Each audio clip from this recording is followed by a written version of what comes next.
Good morning, lovely people. Marie Alessi here. I wanted to share with you how I feel about picking people up from where they're at. The thing is, in our group, there are so many people coming together at the moment as we speak. There is over 3,500 people in our group, and every single one of you has got a different journey and a different story about adversity. We all come together in a group of Loving Life After Loss to do exactly that, to find our path to loving life after loss. And this is the number one difference from us to other grief groups. In our group, we focus on healing. In our group, we focus on happiness, on holding space for each other, on sharing love and support. And I really value that because we offer in our group what I couldn't find in any other groups when Rob first passed. I'm not here to try to pretend that I understand what all of you are going through because my journey is so different to yours. And my journey of losing my dad was so different to losing Rob.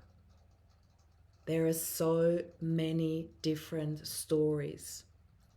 And the one thing that we all have in common here is that we came together to heal. And I understand that there are a lot of people who don't even know yet how to even get there, how to overcome this huge gap of where you feel you are now to where you want to be. And a lot of you might be in a situation where you feel it's completely impossible to ever heal from this. Yet I want to tell you from the other side of that gap that I know it to be possible. Yet the first thing we need to do is we need to want to heal. We need to want to get to this space of loving life after loss. It is really the very first step to decide to go there. And this is why I titled this talk that I'm doing with you today, Meet Me at the Edge of the Rabbit Hole. Because for me, I've been down there and I don't want to go back because I know what it feels like. I know how physically excruciatingly painful grief can feel. And I made a decision there and then when Rob passed that I wanted to do anything in my power to create the happiest life possible for the boys and myself. This is what Rob and I had talked about. And of course, that was theory when we first chatted about it. You know, he came home after having to do a huge detour due to a fatal accident where young dad has lost his life. And I remember that night, I just got goosebumps just thinking about it. I remember that night us sitting in our bed and talking about the what if. What would you do if something was to ever happen to me? We asked this question to each other. What if I pass? What if Rob passes? Yet the one thing that I do remember now is it was theory, yet we meant it. And when it truly happened, I never expected that. I never expected Rob to pass so sudden and so early in life. He was 45. Yet the one thing that chat we had gave me was a direction. I can't even say hope at that stage, but it was a direction. It became my lighthouse, my northern star, my go-to whenever things got really tough and I didn't know where to turn. I had his voice in the back of my head. I want you to create the happiest life possible for the boys and yourself. That's what led me. That's what guided me. That became my light in the darkness. And when I look at people joining my group, just this morning, and I'm not going to mention names because I always leave it up to people what they want to share and how much they want to share. But this morning I read somebody had shared with me that her husband just passed this week. And I feel so honored when people come at such an early stage, because I get asked almost every week by friends, by colleagues, by people in the field, such and such has lost such and such. What do I tell them? When is it too early? When is the right time to invite them into your group? And I love that people think of me as their number one go-to person when it comes to helping people who are grieving, who have just lost someone. And I always say to them, there can't ever be a too early, because it's always up to the person to decide whether it feels right or not. I always say just mention it, suggest it. Whether they come in or not is still their decision. So for all of you who are in Loving Life After Loss, who have joined our movement, I want to say congratulations, because this is already the very first step to opening up to the idea of healing even. And for those of you who are down the rabbit hole, who are in the deepest pain, who do not know how to get out of it, I just want to say to you, meet me at the edge of the rabbit hole. I'll be there to help you out. Literally, I'll be there to reach down and grab your hand when you're ready. And there is something to be said, when you are rescuing people. Let's say people are in the ocean drowning.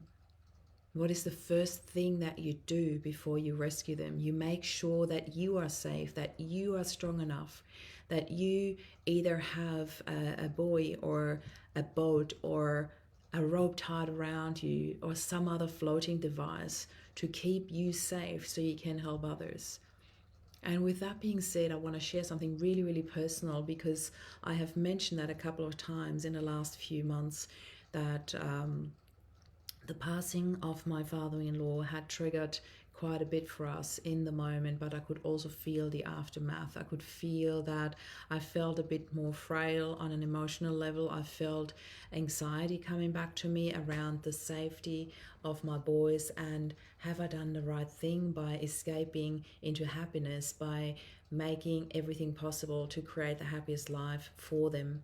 And did I avoid for them to do their healing work? Because I know that I did mine. I know that despite escaping into happiness, that's what I call it these days, that's how I feel what I did after Rob died. And from that safe space of creating that happiness for me, I could allow more and more healing in small portions when I was ready for it. And looking back now, I wouldn't do it any differently. I'm really proud of the path that I have chosen for the three of us. Yet I could feel the anxiety and I could feel the questioning coming up within. Did I do the right thing? Did I keep them safe? Did I show them the right path? Did they needed something else? Do they need something more? Was it okay back then, but do they need something more now? And I could feel that these questions were really bugging me, and were really creating an anxiety within me that felt that needed to be addressed. So I found a new counselor, because unfortunately Emily, who I worked with back then when Rob died, is not practicing anymore, because she had her own autoimmune disease to deal with, which she was quite open about on Facebook. Otherwise I wouldn't be sharing this here. But I felt, okay, now I need to start from scratch. I need to find another counselor, and I have to tell my entire story from scratch. And that felt daunting at first to me, yet I also knew I had to go there. I had to choose that path to keep afloat, if that makes sense. I need to make sure that I practice what I preach, that I look after my own healing to be able to help others on their healing path. And I'm sharing that with so much love with all of you, because I want you to understand that wherever you are on your path, that there is always an option, to start right now, today. And no matter if your adversity happened this week or 20 years ago, now is always the right time to choose you, to choose life, to choose healing, because this is what we're here for. Our entire path, our entire life is a journey of healing and learning and loving and living and happiness and joy. This is what we're all here for. Life is literally an accumulation of lessons. And I would absolutely love to walk that path with you. All of those in our movement, or even if you haven't joined our movement yet and you're watching this on YouTube, I want you to know that there are people here in our movement that love upon you, that hold space for you. And the very first step, often people go like, I don't even know where to start. Jump on a call with me. I'd be happy to just sit and hold space for you, to listen to where you're at right now. This is my call to action. Meet me at the edge of the rabbit hole. This is where I'll sit with you. This is where I'll listen to you and hold space for you. And I'm going to reach out my hand and pull you out of that rabbit hole should you decide that you want to leave it. This is up to you. It's your choice. And the time to heal is always now, or whenever you're ready. I'm sending you so much love. If you're watching this on YouTube, I really invite you to hit the subscribe button, push the notification bell, and before you go, please leave a comment and let me know what your most important takeaway of today was. And then feel free to share as well, of course, if you know anybody who needs to hear this as well. I'm sending you so much love. This is Marie signing off. Bye for now.